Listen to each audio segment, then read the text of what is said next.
Hi, Gibaud, Gibaud.com, and today I invite you to travel in time, but we keep in present. Why? Because we're going to speak about Instax pictures made on my Hasselblad 503 CW. Thanks to this Instax, the square one by Fujifilm, thanks to this back, the HassyPB. I actually presented the first version, I'll leave you the link here, and this is the third one. I will show you what it does, and I will show you a bit the second version to see a bit the difference, okay? So let's start. So I was not alone to try this back. I invited Ruth, who is a model. I've made some video and pictures with her. Maybe you've seen her on my YouTube channel. Also a photographer, Sandra. I said, well, why don't you come? Because she makes sometimes some pictures to Ruth also. So you will see some pictures we've made together, some making of also. When we look at the quality of this is Instax. Many people call it Polaroid, but this is a competition. Instax is one thing by Fujifilm and Polaroid is something else. And the square format is great because it's almost the size of the Hasselblad. Although it's called 6x6, it's actually 56mm by 56mm. And this is really close to it. This is a bit dark border here, but it doesn't really matter. As you can see, you can then write in there whatever you want if you want to write something. And I think you don't do this for the quality, because the quality is a typical Instax. Although, if it's a typical Instax of Polaroid, I would say a typical instant photography. And actually, if you frame properly, expose properly, the results are pretty good. Sharpness is not bad at all, because when you use a Hasselblad lens, obviously you put many good things on your side, okay? But I think what's great is the fun you have when you use that, and the fact that this picture is unique. You don't get 2 or 3 versions or 10 versions as you can make with digital photography, and make copy as much as you want. This is unique. So I think this is fun, and we're going to have a look at the back and how it works. Here's the HassyPB Mkiii as it is written on the box, and when you open it you will find the HassyPB in a pouch. This pouch is to protect it physically, but also from light leaks in case you have an Instax film in there. Then you get it out and you will see it exists in several colors, okay? And here it's written, maybe it's a bit shiny to see it properly here, with the serial number. On the other back you have another plate. You open with this button. Then here you have a switch on off, and then the button to eject pictures. If I press here I can remove it. Here you have what we call a spacer to better the focusing. I will show you just after. Here it is. Thank you, John, for writing my name on the plate. Thank you. If you open it, you will see that normally you remove it to make pictures, but if you open it, you see there's a piece of glass behind to better the focusing. Here there's the space, the compartment where you actually place the Instax film. And here you have a battery compartment. It actually uses CR2 batteries, which is really standard. And I recommend that you remove them when you don't actually use the back. Although there is a switch, that will avoid acid leaks and things like this. And as you can see, well, you place the door back, and that's it. And it is that it looks simple, okay, but it is technology. It uses Instax square format by Fujifilm. Here I've got a black and white film and a color one. So we're going to open our film. Here it is. Don't throw away the paper on the floor, please. I should not tell it, but I tell it anyway. It is a standard cartridge with 10 pictures in there. And it's important, you see the yellow mark. Don't forget what it is, because you need to place it properly in the back. So to place the cartridge, you open the door. You see the yellow mark here, yellow here. You place it until you know how to do it. It's a bit hard to get the cartridge inside, but after 2 or 3 you do it easily, okay? Then you close the door. You see there's no, the window says there's a film in there. Now you switch on, press this button, and that will eject protection paper, plastic, okay? That is in front of the first picture. So you cannot make picture with that one, it's just a protection. to avoid light leaks. Here you see in the counter it says 10, you can make 10 pictures. So that's it. So to place the back is really easy. You remove your film back if you have one on it, okay? And then you get your HassyPB back, you place it this way, and that's it. Here there's a button here to release it, okay, like any back actually, it's just the shape is different. You can also open the viewfinder obviously. So here you see how it looks. And don't forget that if you're going to make pictures, you must remove the dark slide, and you can place it behind so you don't actually lose it. So really perfect, really good.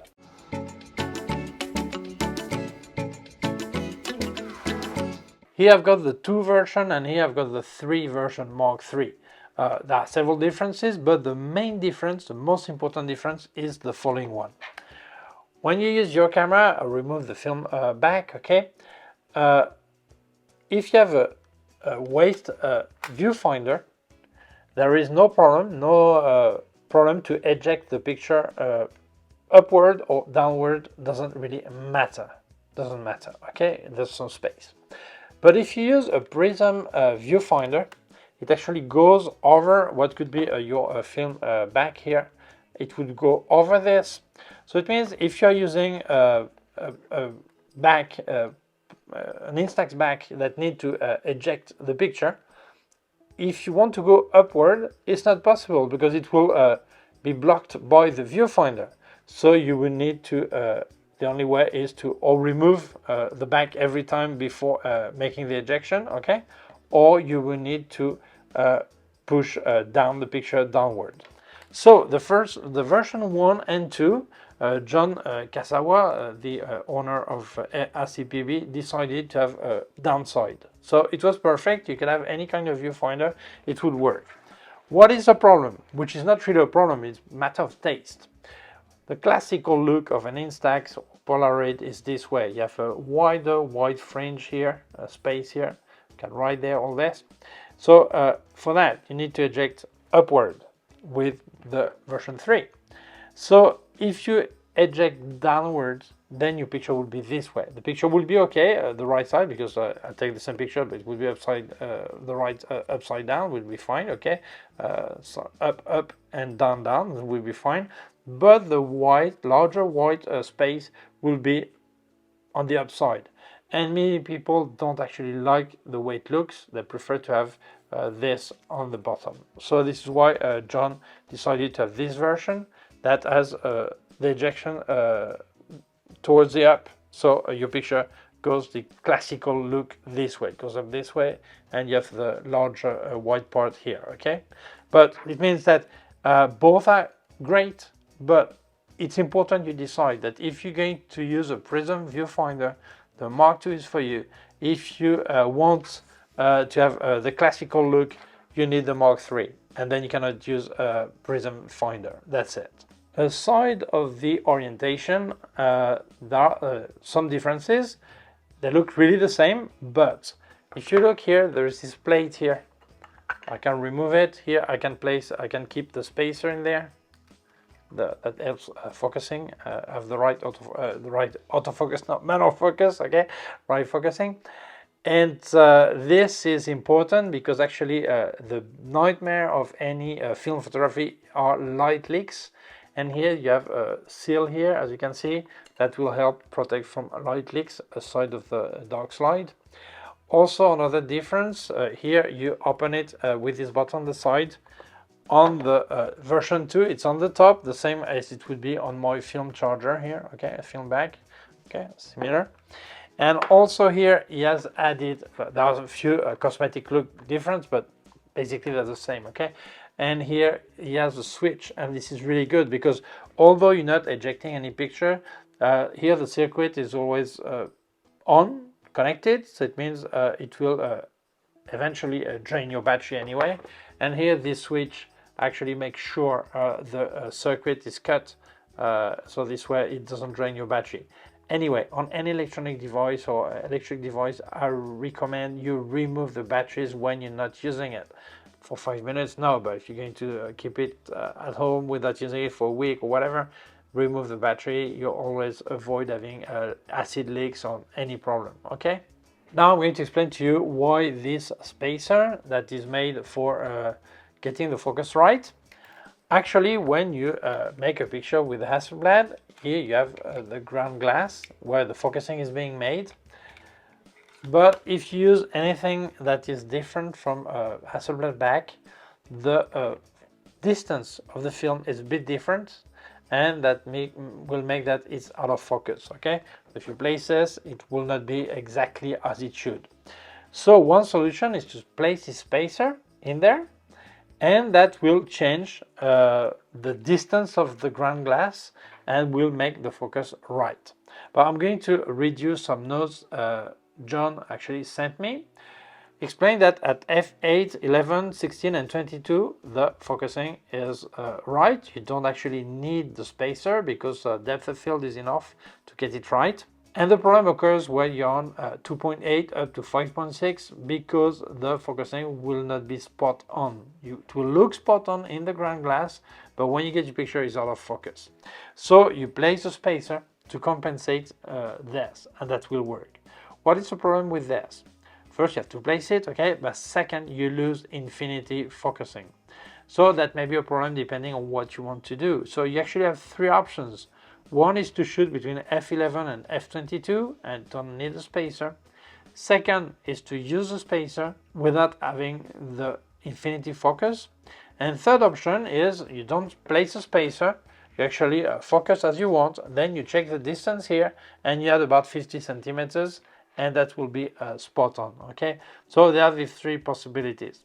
I'm really lazy. I prefer to work from f11 to f16, and anyway with this picture, this film that are 800 ISO, actually outdoor you need to be at f11, f16 anyway to have this properly exposed. Okay, so no problem. But know that actually he came up with a solution with this version 3 with this spacer to have the right focus. Okay, I recommend you use a light meter.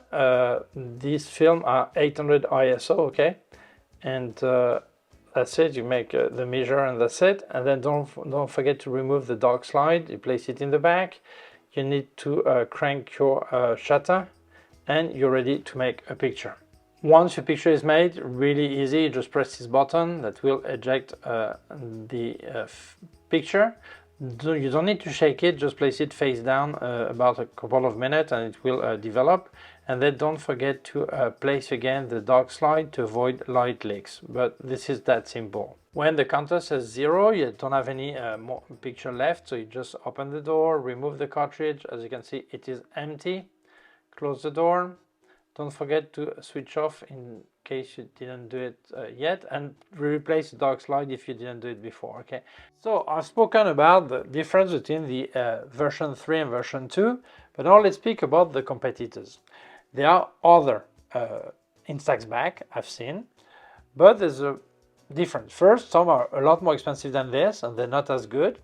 And second, when you make an Instax picture of Polaroid, the same system, here you have some chemical, and when the picture is exposed, then when you want to develop, you have a small roll that goes over it, okay, and that spill all the chemical on your picture, so development can start. Okay, what's the problem? That this must be made at the right pace, without stopping, and continuous at the right speed. Okay. What John is doing is getting some Fujifilm Instax cameras, unmount them, use the module that correspond to development, and having the film ejected, all this. And that means that the development is made at the right pace, exactly the right speed, everything is fine, without stopping. Because I've seen some back that's actually even more expensive than this one, they're fully manual. And you have a small wheel, you must turn like this, so you have a roll that goes over the picture to spill all the film, all the chemical, but it's impossible to be all the time at the right speed and the right everything. That means when you look at this kind of picture, instead of having the right development, exposure, everything fine, you actually have some bars like this. Why? Because when you actually turn, a moment you have to stop, and then the chemical is not spilled properly on the to develop the picture. So for me, no doubt, I've seen other bags, and this is the best I've seen.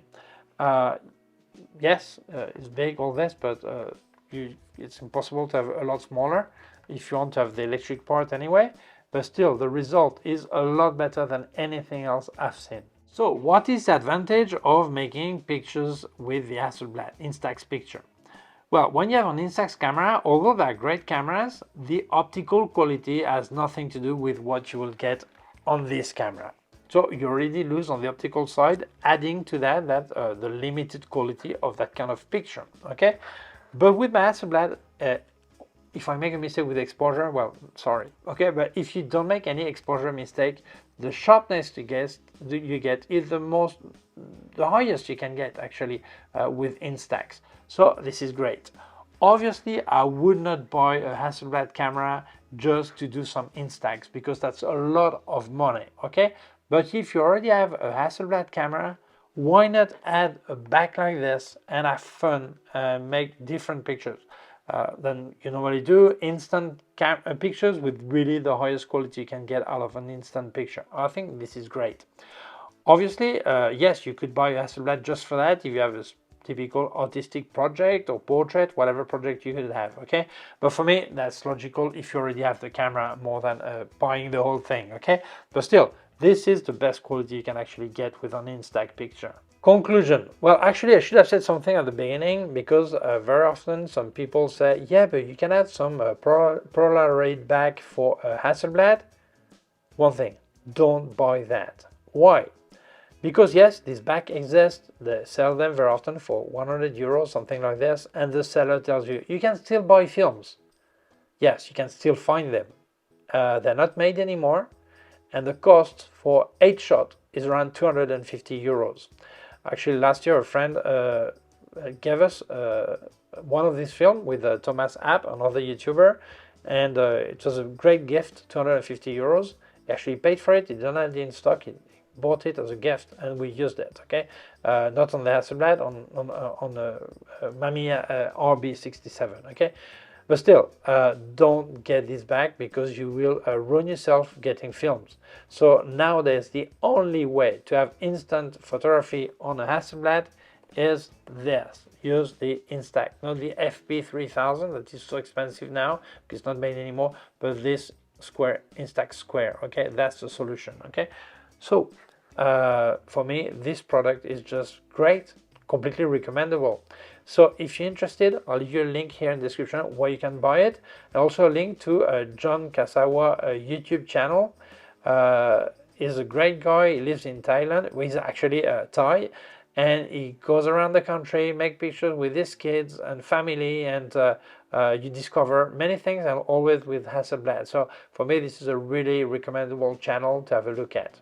So thank you so much to you for watching the video. Thank you so much, John, for sending me the bags, and greetings to you and to your family. So thanks for watching the video. If you feel it may interest other people, please share it on social networks. If you have not done it yet, please subscribe to my YouTube channel, the small button down here and also a small bell. If you click on the bell, get notified when I upload a new video. My website, Gibaud.com. If you have any question, can leave a comment below. Also leave you links of my gear on Amazon, links of everything I reviewed by K&F Concept, and Flashes by Westcott, more affiliated links, and also a link to my PayPal account in case you wanted to make a donation. Thank you very much. Please take care of yourself and see you soon. Bye.